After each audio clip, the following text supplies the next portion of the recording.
मसूद अजहर जी के साथ बैठकर मैं आपसे पूछना चाहता हूं, अंबानी की शादी हुई? देखी आपने? देखी ना? नरेंद्र मोदी गया, नरेंद्र मोदी गया और नरेंद्र मोदी से कहा कि सुन, ये जो तू कर रहा है इसको 24 घंटे के अंदर बंद कर।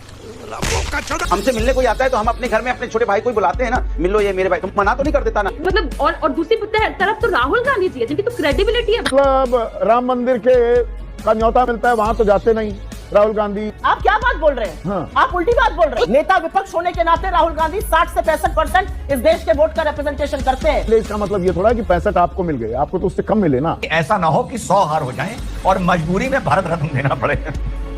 वो पूछेंगे mister Putin, what is your cast? झूठ बोलते और बेवकूफी की दलील। ये बातें नहीं कही राहुल गांधी ने। प्रबुद्ध पत्रकार उनकी नहीं, ये बातें राहुल गांधी ने कही कि नहीं कही? हाँ। किसी से डरती नहीं। आप मुझ पर चढ़ जाइएगा तो मैं डर जाऊंगी। दोस्तों, जैसा कि आपने देखा, आज का वीडियो बेहद ही शानदार होने वाला है, इसलिए अंत तक जरूर देखें। और यदि आप इस चैनल पर पहली बार हैं तो चैनल को सब्सक्राइब करें ताकि ऐसे वीडियो आपको हमेशा देखने को मिलती रहे। और आप इस चैनल पर कहां से जुड़े हैं हमें कमेंट बॉक्स में जरूर बताएं। वीडियो थोड़ा भी पसंद आए तो लाइक जरूर करें और अपने दोस्तों के साथ शेयर करना बिल्कुल भी ना भूलें। तो हेलो दोस्तों, मैं Abhay Nagvanshi, change your luck, zero से हीरो तक में आपका स्वागत है।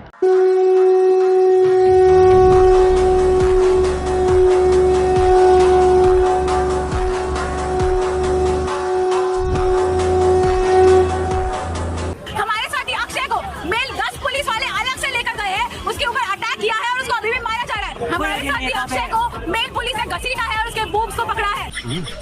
अच्छा बात। विपक्ष के नेता उनके साथ एक डिनर हो जाए तो उसमें बुराई तो कुछ हो नहीं सकती ना, मुझे कोई दिक्कत नहीं है। हमसे मिलने कोई आता है तो हम अपने घर में अपने छोटे भाई को बुलाते हैं ना, मिलो ये मेरे भाई, तुम मना तो नहीं कर देता ना कि नहीं आपका छोटा भाई नहीं मिलेंगे, नहीं इनसे नहीं मिलेंगे, सिर्फ आपसे मिलेंगे, ऐसा तो नहीं करता ना। यही संस्कृति इस देश की है कि हमारे घर में कोई आता है तो हम दूसरे से भी अपने भाई से मिला देते, क्योंकि ये हिंदुस्तान लोकतंत्र में एक सत्ता होता है, विपक्ष होता है। विपक्ष में भी 236 सीटें हैं, सत्ता के पास 240 सीटें हैं। 4 सीटों क्या तो कम है। 37% पे आप इस सरकार चला रहे हैं, तो और जो अनुराग भदौरिया जी संस्कृति समझा रहे हैं आप। संस्कृति तो स्वतंत्रता दिवस, गणतंत्र दिवस, चीफ जस्टिस के समय तब भी होती है। तब तो सांस्कृतिक अपनी ड्यूटीज याद नहीं आती राहुल गांधी को। नहीं। लेकिन इसके अलावा मैं बताऊं किस तरह से वो संस्कृति दिखाई कांग्रेस पार्टी ने चाय वाला दिखाकर। वो संस्कृति वाले आज संस्कृति की बात कर रहे। उन्होंने कहा कोई घर में आता है तो जो घर का छोटा होता है हम उसको भी मिलवाते हैं, पर अगर घर में कोई छोटा ऐसा हो कि कोई भी आ जाए वो कोने में ऐसे खड़ा रहे और वो किसी को मिले नहीं, वो मुंह फुलाकर बैठा रहे और जोर जोर से पैर पटक करके रोने लग जाए। कोई अगर ऐसा हो जो आपके घर के बारे में ही उल्टी सीधी गालियां दे, उसको बदनाम करने का काम करे, उसको गाली देने का काम करे, उसका आप क्या करेंगे? और मैं झूठ नहीं बोल रहा हूं, राहुल गांधी ने पिछले 7 सालों में देश के बाहर अलग अलग देश के लोगों के सामने 15 बार देश को गाली दी है। सॉरी। बहुत सारी तस्वीरें यहाँ पर दिखाए हमारे भाजपा प्रवक्ता महोदय कि यहाँ गए वहां गए, इनसे मिले राहुल गांधी, उनसे मिले। ऑफिशियल मीटिंग हुई थी क्या, या अपनी कैपेसिटी पे मिले थे राहुल गांधी? भारत सरकार ने मिलवाया। और सबसे गंभीर बात यह है, क्योंकि ये जो विषय है बहुत गंभीर मसला है, सबसे इंपॉर्टेंट बात यह है कि देश में भाजपा को कम से कम ये तो अब इस मुगालते में नहीं जीना चाहिए कि भाजपा देश है। भाजपा एक सत्ता में बैठी हुई पार्टी जरूर है, लेकिन वो आधा हिस्सा है, आधा हिस्सा विपक्ष है। मैं नहीं मानता। लेकिन प्रॉब्लम ये है ना कि तब नेताओं के दिल बड़े हुआ करते थे, अब सीना बड़ा होता है, दिल छोटा हो गया है। यही समस्या है। और मैं ये भी कहूंगी कि ये दुर्भाग्य है देश का कि हमें ये दिन देखना पड़ रहा है। वरना आप मुझे ये बताइए ना विकास जी कि अगर सरकार के पास इतना समय है कि मीडिया हाउसेस के सामने बैठा दिया जा रहा है पुतिन जी को, तो क्या ये मतलब और दूसरी तरफ तो राहुल गांधी जी है जिनकी तो क्रेडिबिलिटी है भाई। किस कलर की चड्डी पहने हो? मीडिया हाउसेस के सामने बैठा दिया जा रहा है पुतिन जी को। कह रही है प्रियंका भारती जी, ये आप कह रही है राहुल गांधी है तो क्रेडिबिलिटी है। बिहार के चुनाव के बाद आप ये कह रही हैं। बड़े खतरनाक लोग हैं। क्या आरजेडी के साथी राहुल गांधी की क्रेडिबिलिटी बता रही थी। मैंने सामने ही अभी एक मीडिया की रिपोर्ट पढ़ी कि बिहार के रिजल्ट आने के बाद आरजेडी कह रही है, RJD blames Congress for poll rout, dares to part ways. दो बातों का जवाब देता हूं। पहली बात तो इन्होंने कहा कि पहले दिल बड़े होते थे नेताओं के, इसलिए अटल जी को यूएन में भेजा गया, कांग्रेस ने भेजा था। पहले विपक्ष के नेता इतने अच्छे होते थे कि वो भारत का पक्ष वैश्विक मंचों पर रख सकते थे, नहीं तो पाकिस्तान को प्रस्ताव लेकर के यूएन में आ रहा हो। अटल जी पर इतना विश्वास था देश को। राहुल गांधी को भेज करके देखिए, राहुल गांधी कह रहे हैं बोस्टन में 20 अप्रैल 2025 को कि इलेक्शन कमीशन तो हमारे देश का कॉम्प्रोमाइज है। 12 सितंबर 2017 में कह रहे हैं कि idea of non violence is under attack. 11 सितंबर को कह रहे हैं प्रेस क्लब में वॉशिंगटन में कि राहुल गांधी ने हमारी देश की डेमोक्रेसी को कह दिया ब्रोकन है। ऐसे नेता को भेज करके कहां जाएंगे आप? पर ये जो इल्हार उमर से मिलने वाले राहुल गांधी हैं, ये कौन सी कैपेसिटी में मिले? ये भारत सरकार की कैपेसिटी थी। जो नेता कांग्रेस, यूएस कांग्रेस के अंदर भारत के खिलाफ प्रस्ताव लेकर के आए, अपनी विजिट में राहुल गांधी जाकर के उस नेता के साथ चाय पी और मीटिंग करें। अरे ये तो भारत सरकार की कोई नीति नहीं रही, ये राहुल गांधी की नीति है। और मैं आपको एक बात बहुत स्पष्टता के साथ कहता हूं, there are no two perspectives about India.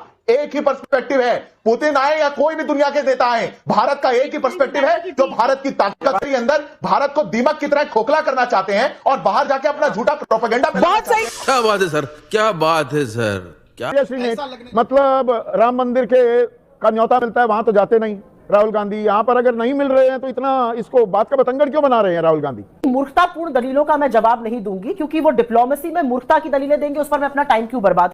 अबे शक्ल तेरी बवासीर जैसी बातें तो अच्छी किया कर। ये आप राजनीतिक इसको बम के तौर पर एक डिप्लोमेसी बम फोड़ने की कोशिश कर रहे हैं। जब वो लोग इंडिया आते हैं तो वो लोग नेता प्रतिपक्ष से, विपक्ष के नेताओं से मिलते हैं। ये मीटिंग और ये झूठ बोला जा रहा है भारत सरकार की ओर से कि वो डिसाइड करते हैं। Minute to minute coordination MEA करता है, उनके सिक्योरिटी, उनके प्रोटोकॉल्स के साथ मिलकर करता है। और आपने बिल्कुल ठीक कहा कि ये कई बार हुआ है। ऐसा सच है कि चाहे वो अटल बिहारी वाजपेयी जी जब प्रधानमंत्री रहे हो तो सोनिया जी से लोग मिले हैं। 98 में जब रशियन प्राइम मिनिस्टर यहां आए थे, बिल क्लिंटन जब 2000 में आए, वाजपेयी जी प्रधानमंत्री थे, बिल क्लिंटन सोनिया जी से मिले। अबे जल्दी बोल, कल सुबह पनवेल निकलना है। सदन चल रहा है और असलियत यह है कि यहां पर एक फॉरेन डिग्निटरी आ रहे हैं और उनसे मिलने नहीं दिया जा रहा है। ये 36 बार हो चुका है। ऐसा क्यों हो रहा है? राहुल गांधी विदेश जाकर फॉरेन यूनिवर्सिटीज में भारत का पक्ष रख रहे हैं, बेबाकी से भारत में जो खामियां उस पर चर्चा कर रहे हैं। ये दो अलग अलग विषय हैं। भारत एक डेमोक्रेसी है कि नहीं है? कुछ कन्वेंशन यहां पर माने जाएंगे कि नहीं माने जाएंगे? कन्वेंशन को तो ताक पे डाल दो। देश हित भी साधे जाएंगे कि नहीं? अगर कोई मुलाकात हो रही है उसमें सत्ता पक्ष और विपक्ष एक सुर में, तो भारत के हितों को साधने की बात करते दिखाई देने चाहिए ना, कि नहीं? ये बड़ी अच्छी बात कही आप। क्या डिप्लोमेसी का, राजनयिक रिश्तों का ये तकाजा नहीं है? आप मुझे एक बात बताइए, राहुल गांधी ने आज तक भारत के हित को छोड़कर कोई बात की है? तो चलिए शुरू करते हैं। Idea that India is a democracy, this is a lie. There's no democracy in India today. Everybody knows that the Indian economy is a dead economy. India's democracy has been destroyed. लोकतंत्र आज हिंदुस्तान में नहीं है, खत्म हो गया है। Democracy is now a memory in India. It is nothing more.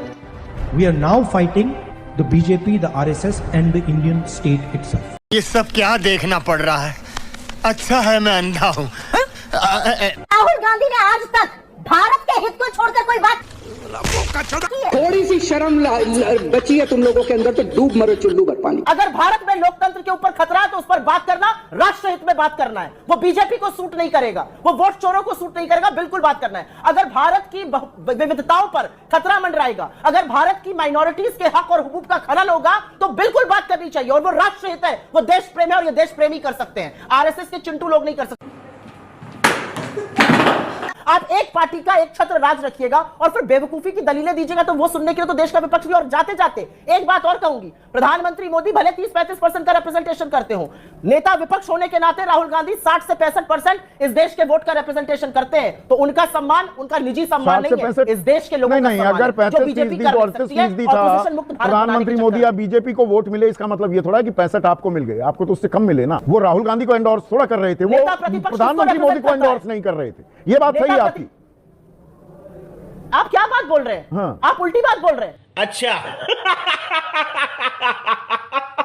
साहब, पुतिन जी के भारत दौरे से पहले एक देश में बहुत बड़ा बवाल खड़ा हो गया है। पता नहीं ऐसा ना हो पुतिन जी को अपना दौरा कैंसिल करना पड़े। साहब, राहुल गांधी नाराज हो गए। राहुल गांधी ने खुला आरोप लगाया है सरकार पर कि सरकार राहुल गांधी से इनसिक्योर है और वो इस मारे लगाया है क्योंकि एक के बाद एक 95 हार के बाद सरकार इस मारे इनसिक्योर है कि ऐसा ना हो कि 100 हार हो जाएं और मजबूरी में भारत रत्न देना पड़े। ये समस्या है, क्या बोलने का। तू इसके साथ मत।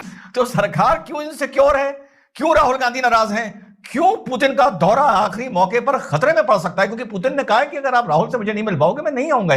कैसे कैसे लोग रहते हैं यार यहाँ पर। अब पुतिन से जो इनकी मुलाकात अगर करवा दी जाए तो मेरे हिसाब से जो पहली बात राहुल गांधी पुतिन से पूछेंगे, आप लोग बताइए आपको क्या लगता है क्या पूछेंगे? वो पूछेंगे mister Putin what is your cast.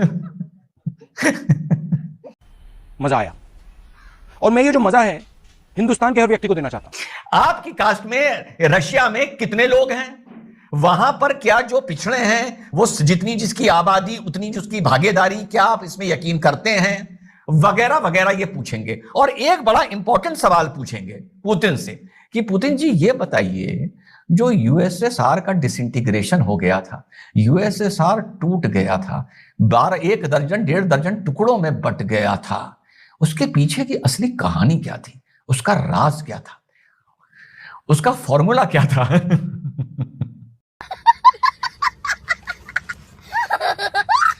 ये कह रहे हैं कि नहीं मिलने नहीं दे रहे। अरे भाई आप बात पर तो 7 समंदर पार चले ही जाते हैं ना राहुल गांधी, और तथाकथित पोल खोल करते रहते हैं। अक्टूबर में EIA यूनिवर्सिटी कोलंबिया में थे, कह रहे हैं आरएसएस और बीजेपी की विचारधारा कायरता पर आधारित। अप्रैल में बॉस्टन में थे कि लोकसभा चुनाव निष्पक्ष नहीं था, पूरी तरह से नियंत्रित था। जॉर्ज टाउन यूनिवर्सिटी में सितंबर 2024 पिछले साल थे, लोकसभा चुनाव निष्पक्ष नहीं था, चुनाव आयोग वही कर रहा है जो वो चाहते हैं। बेल्जियम में थे 2023 में। नरेंद्र मोदी के प्रधानमंत्री बनने के बाद भारत में नफरत और हिंसा बढ़ी। जोर जोर से बोल के लोगों को स्कीमें बता दे। संदीप जी आप बोल चुके? हाँ। आप बोल चुके तो मैं बोलूं? बोलिए ना। ये दलील बीजेपी के बेवकूफ प्रवक्ताओं को देने दीजिए जो प्रेस कॉन्फ्रेंस करके झूठ बोलते हैं और बेवकूफी की दलील। ये बातें नहीं कही राहुल गांधी ने। प्रबुद्ध पत्रकार उनके नहीं, ये बातें राहुल गांधी ने कही कि नहीं कही? मैं नहीं बताऊंगा। आप मुझे जवाब देने दीजिए। मैं किसी से डरती नहीं हूं। आप मुझ पर चढ़ जाइएगा तो मैं डर जाऊंगी। मुझे धर्म के पीछे छिपे ढोंगी हिंदू जो कि गर्भगृह में वहां के साधुओं के घोर विरोध के बाद कैमरा लेके चले जाते हैं। आज हिंदू धर्म के पीछे छिपे ढोंगी हिंदू जो कि गर्भगृह में वहां के साधुओं के घोर विरोध के बाद कैमरा लेके चले जाते हैं। ठीक कहा है। दोस्तों तो कैसी लगी आज की वीडियो और आप इस चैनल पर कहां से जुड़े हमें कमेंट बॉक्स में रिप्लाई करना बिल्कुल भी ना भूलें। वीडियो अंत तक देखा तो उम्मीद करता हूं कि पसंद तो जरूर आई होगी, इसलिए लाइक करें और अपने दोस्तों के साथ शेयर करना बिल्कुल भी ना भूलें। तो मिलते हैं आने वाले नए वीडियो के साथ, तब तक के लिए जय हिंद जय भारत, वंदे मातरम।